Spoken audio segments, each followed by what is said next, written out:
Hello, and welcome to Using the Rules to Get Organized. I'm Steve Anderson. I'm a professional parliamentarian, trained and credentialed by the National Association of Parliamentarians, and I've been consulting with the New York State PTA for 3 years now.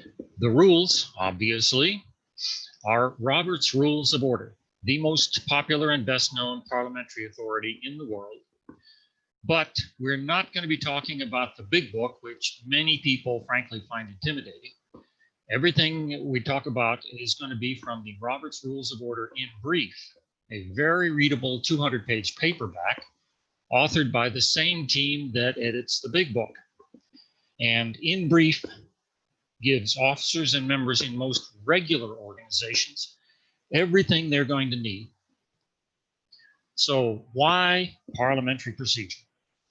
Well, the short answer is that it keeps meetings efficient while still protecting the rights of the members.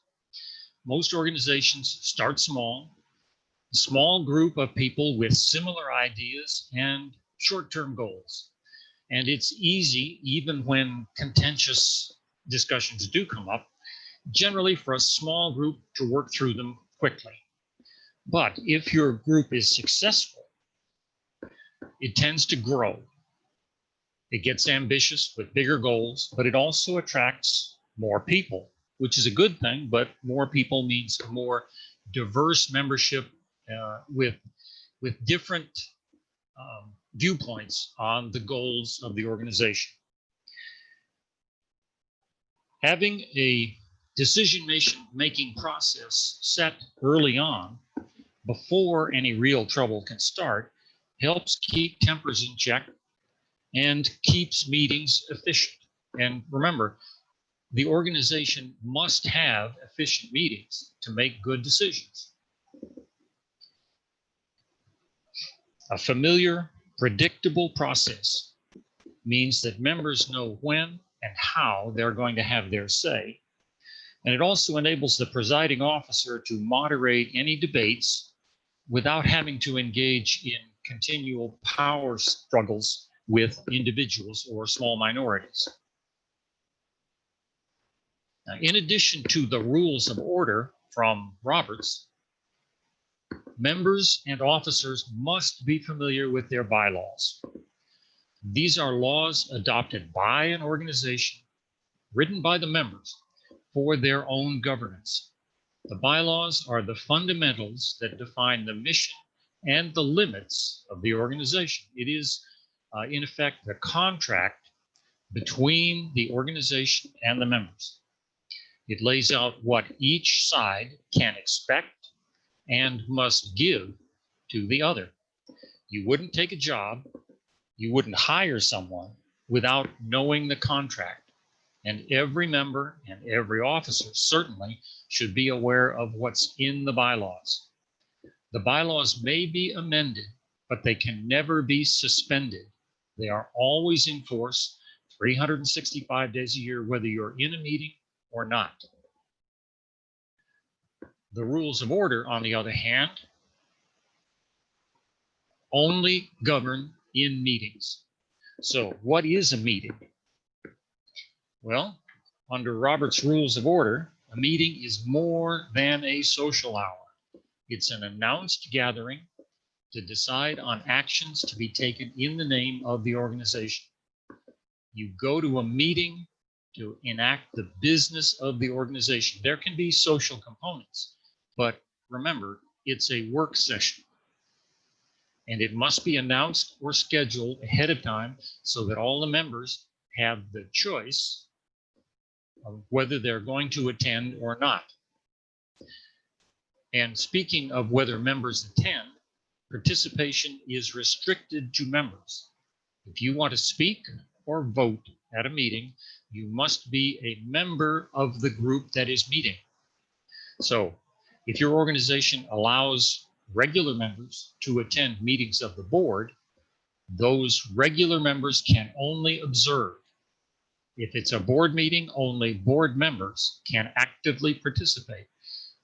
At a regular members meeting, on the other hand, even if the board is there, those people are just members and have no special authority. Even if your group is governed by sunshine laws, if you take tax money, for example, you must allow observers in your meeting, but those people can only observe unless the majority votes to hear from someone who might have some special knowledge on a topic under discussion. The quorum is the minimum number of members required to properly conduct business. If there isn't that minimum present, that's not considered to be representative of the full organization. The quorum should be defined in your bylaws. If it's not, then both state law and Robert's rules are going to require that you have at least a majority of your entire membership present. And that's pretty hard to achieve under today's conditions. So make sure that your bylaws specify a number of members who can reasonably be expected to attend under the normal conditions. Obviously, in the event of a snowstorm, you may not be able to get a quorum, but recognize that that minimum number must be present to start the meeting, to make any decision, and right through to the end of the meeting. Finally, the minimum number of officers for a Robert's Rules meeting are someone to preside and someone to take minutes. The presiding officer moderates, does not dictate. Roberts provides form and example for almost every common phrase that might be necessary in a meeting. And this can be very helpful. But some people are put off by having to speak like Robert. They complain that it doesn't sound like me. Well, remember, it's not you holding that gavel. It's the presiding officer. And the members are entitled to expect different behavior from the presiding officer than from even the individual that they elected to that position. You are now the traffic cop designated to facilitate both efficient decision-making and fair participation by all those present. So the formal language not only gives you standardized ways to introduce every action so that the members will recognize, and if they were dozing off, when you say the question before you is on the motion to, they'll perk their ears up because they know something important is about to happen. And using that formal language also gives you something to say in every situation. You don't have to think about how to moderate the discussion and perhaps say the wrong thing. It helps to protect your impartiality, which can become crucial over time because the members have to trust that everything you do, every ruling you make, will be straight down the middle. And like I said, it also requires a secretary to keep the official record of what was done, not what was said, because as we all know, a lot more will be said at any meeting than actually gets done. Only what's done goes into the official records. The basic meeting principles from Robert sound like the rules you learned in kindergarten. There will be only one recognized speaker at a time. So wait your turn, and when your turn comes, be prepared to use it effectively. There will only be one subject at a time. The immediately pending motion is the only thing you talk about until you resolve that motion. Even if you have more than one motion pending, a main motion, a motion to amend, a motion to postpone, only the immediately pending motion, that is the one most recently made, is under discussion. And the chair has to guard that people don't wander off. The chair also has to enforce the debate rules, which we'll talk about in a minute. Each motion requires its own separate vote to dispose of it before you can move away back to another topic. If there are two sides to a question, The minority must be heard, but the majority has the right to decide. Sometimes there won't be two active sides on a question, but if there is, the chair must try to alternate between those in favor and those against. And again, there can be no decision without a quorum, and it's not just the chair's responsibility, it's the responsibility of everybody in the room to make sure that a significant number of people haven't left during the course of the meeting, because any decision that is made when there isn't a quorum present can properly be challenged and invalidated even years later. Robert also provides a standard order of business. Now, this is not the same as the agenda. The agenda is the list of individual business items that various people have proposed for the meeting. The standard order of business groups those individual items into similar categories that help to process the information in a logical and efficient manner. You always start by reading and approving the minutes. Now, these days, many organizations pre-publish the minutes so that the members don't have to wait and hear them at the meeting. They can look them over beforehand. But if any member wants to have the minutes read, they have that right. The chair does not ask for an approval of the minutes. Instead, the chair asks, are there any corrections to the minutes as you heard them read or as published? And then the members are responsible for suggesting how the minutes of the previous meeting need to be corrected or improved.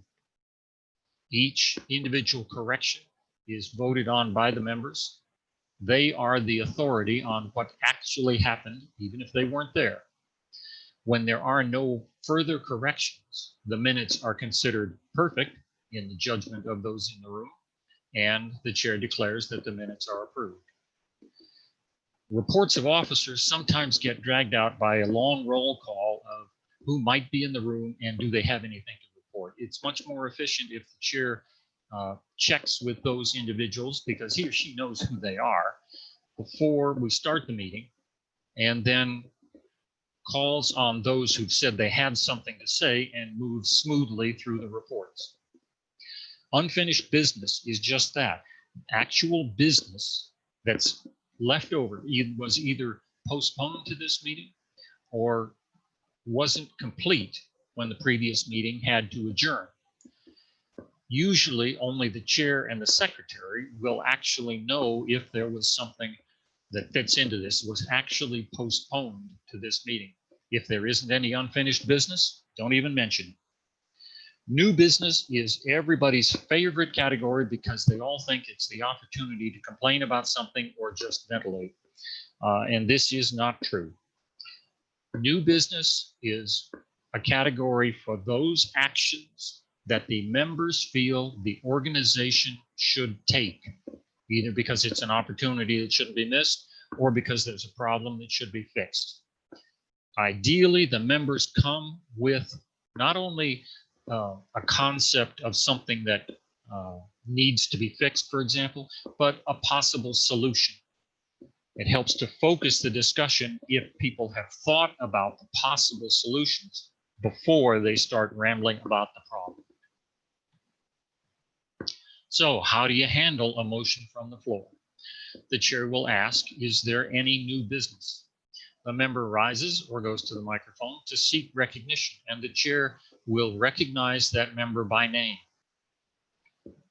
The member then makes their motion. I move that the association donate $500 to the Ronald McDonald House. A good motion will have the required details already in it, of the who, the what, the when, the how much it's going to cost. This makes it easier for the other members to focus on whether this is a good idea or not. As soon as she hears it, the chair has a series of decisions to make. Is this motion in order? Is it within the objects of the organization? Making a donation to a charity certainly is, but something too broad or something completely out of the range of the objects of the organization should be ruled out of order. Does the motion make sense?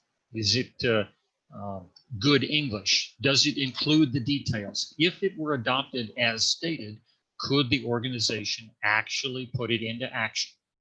And the chair can make tactful suggestions for necessary improvements before moving on.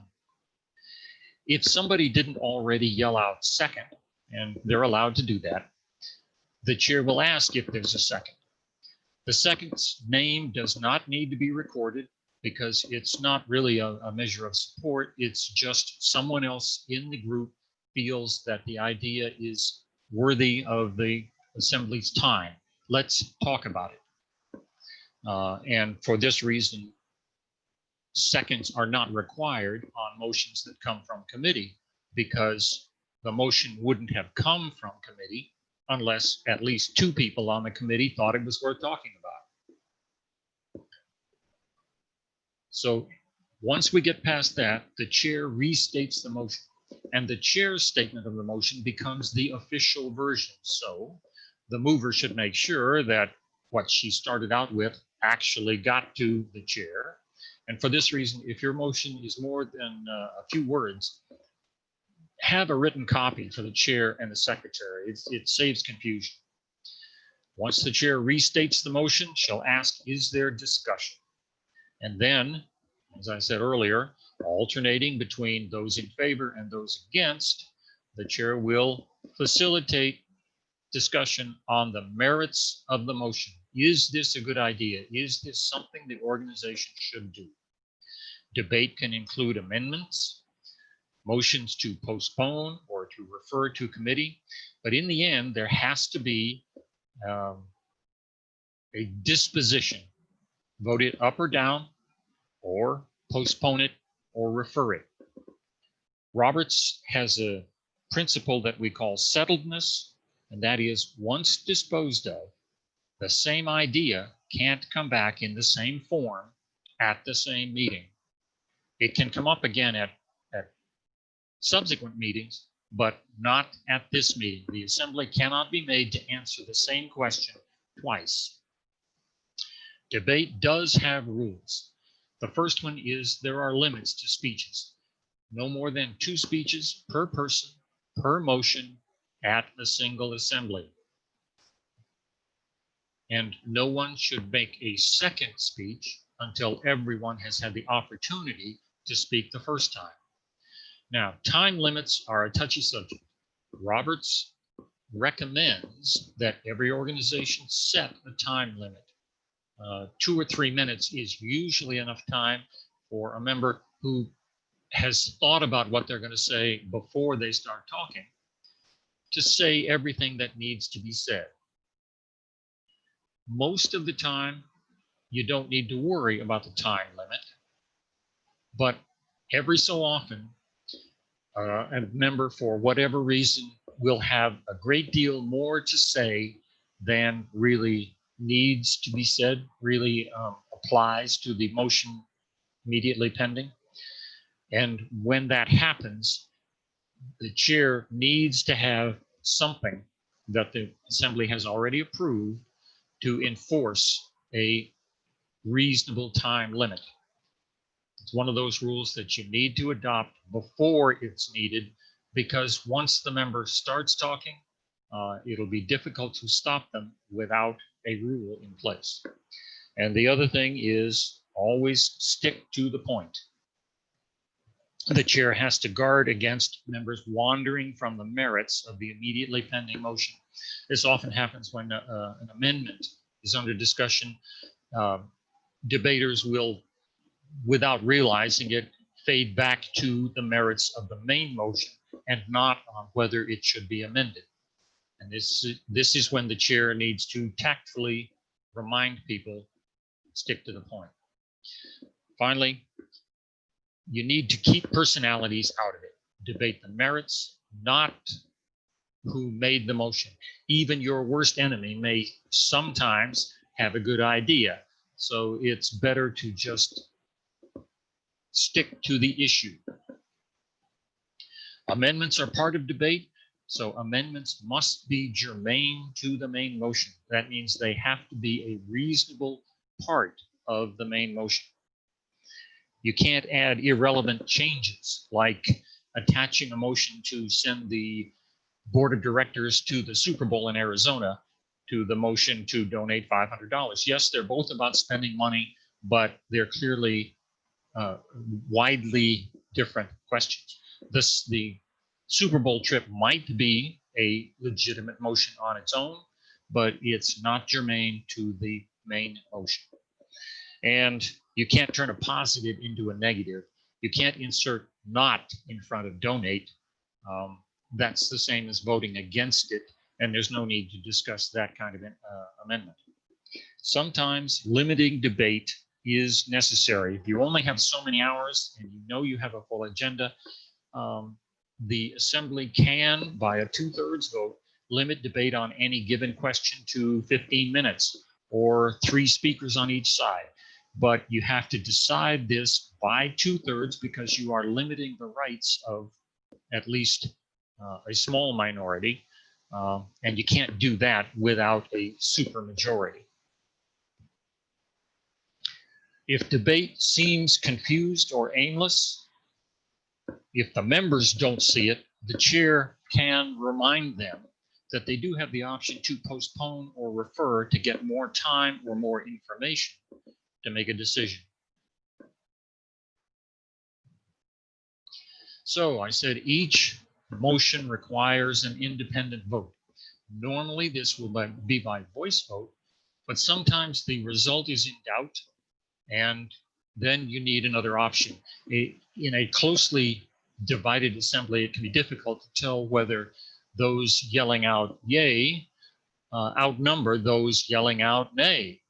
And so if the chair is ever in doubt, or if a member feels that the voices are not dispositive, the option is for a division of the assembly, and that is either a show of hands or a standing vote. You don't necessarily have to count it.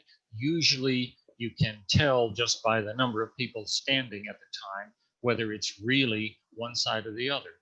But if it's still in doubt, the chair can take a count, or the assembly can order a count, or even a paper ballot. Most decisions take a majority. However, changing a decision or something that takes away the rights of the membership, even temporarily, takes 2/3. A majority is more than half the votes cast, not more than half of the people in the room, just more than half of those who choose to express a preference. 2/3 is twice as many ayes as noes. And do not ask for abstentions. Common mistake. The chair should always process a motion in the same way. State the exact wording of the question. The question before you is on the motion to donate $500 to the Ronald McDonald House. All those in favor? All those against? Always take both the positive and the negative, no matter how one-sided the positive may sound. Those who are against are entitled to have their say. Then the chair should state which side has prevailed and whether the motion is adopted or lost. The ayes have it, the motion is adopted, and the treasurer will be directed to send a $500 check to the Ronald McDonald House. Or the nays have it, the motion is lost. Is there any other new business? And again, settledness. Once the assembly has settled a question, it cannot come back in substantially the same form until the next meeting. Finally, some frequently asked questions. Does the president only vote to break a tie? No, this is an oversimplification. The chair can vote by ballot anytime, and the chair can vote by voice anytime a single vote would make a difference. That is to break a tie or make a tie. And this is important because, of course, a tie vote, the motion fails because it didn't achieve a majority. Or the chair can also vote to break or make a 2/3. Anytime a single vote makes a difference, the chair can vote unless your bylaws specify otherwise. Why does debate stop when someone yells out question? In point of fact, it should. Some interruptions are permitted. You can rise to a point of order or request for information when someone else technically has the floor, but you should do it tactfully. People often are less than tactful when yelling out question, and this is both improper and rude. The motion for the previous question is a standard motion. It requires a recognition by the chair, a second, and a 2/3 vote to stop debate and vote immediately. Finally, how do we keep members with a conflict of interest from voting? In short, you can't unless your bylaws specifically define what actually constitutes a conflict of interest. Because as you know, perception of an interest not held in common with the rest of the members is just too subjective to arbitrarily deprive anyone of their basic right to vote. You have to rely on an individual's sense of what's right and wrong. And while that's a little iffy, that's the way it is, unless your bylaws specify otherwise. If there are any other questions about parliamentary procedure or bylaws, I welcome you to send them to me at my email address, and I thank you for your time and attention.